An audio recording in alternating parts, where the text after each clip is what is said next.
This is Andrew. He's a fifth grader in New York City. He's off to school, but he isn't thinking about homework or his friends. He's distracted because he's very worried and feeling overwhelmed. Andrew and his mom live in temporary housing and have been moving from place to place for months. Each time they relocate, it's hard for Andrew to sleep. He's worried about the future. Exposure to trauma can overwhelm a person's ability to cope. It can be one event or a series of adverse experiences and isn't always something you can see.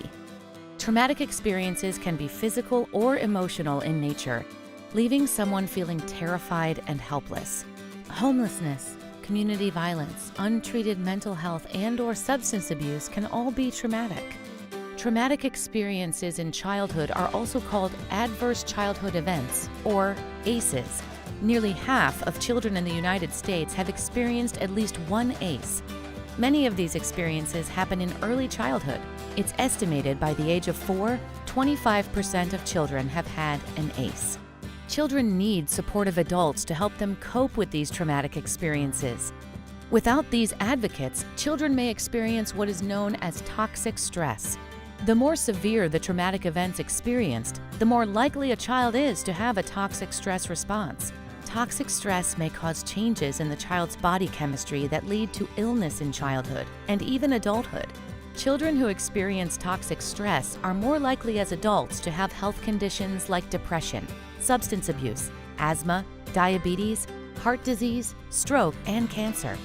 Your role as an educator or staff reaches well beyond the classroom. It's important to serve as supportive adults to reduce the negative effects of trauma and promote resilience. With Andrew or any child, it may not be immediately obvious why they are anxious or unusually quiet. Building a secure and trusting relationship is critical. Here are 6 trauma-sensitive strategies for building those positive relationships.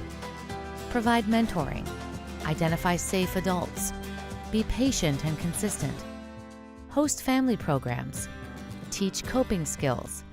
Use teamwork. Using these trauma-sensitive supports will put you on a path to success with all students, including those who have experienced trauma. Here are a few actions you can take. Building trust early on is important, so students know they can go to you in a crisis or to celebrate a success. Being consistent and available makes students feel safe and teaches them boundaries. Also, encourage self-motivation by helping a student create and achieve goals. Students may not know who they should go to for help. Post the names or pictures of support staff so that students can easily identify them.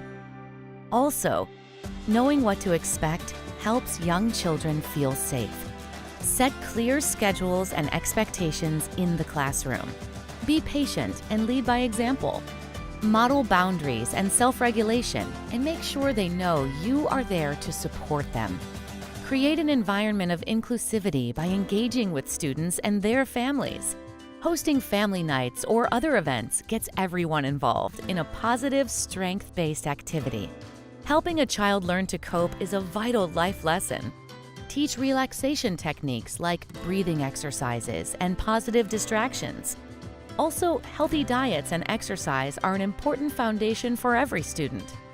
Taking care of your physical body can also contribute to feeling emotionally stronger. Finally, use a team approach. Share your experiences with your colleagues. Lean on them. Discuss what's working and what can improve. But ensure you are keeping details about each child confidential. Also, don't forget to make time for yourself. Practicing self-care is just as important as providing support to the students. For kids like Andrew, who are facing extreme challenges, it may take some time to see the impact of your efforts. Building healthy relationships and fostering secure attachments will help him feel safe and confident. Over time, these feelings can lead to better attendance, greater engagement, and ultimately higher levels of academic achievement. For more information, visit healthyandreadytolearn.org and nysteaches.org.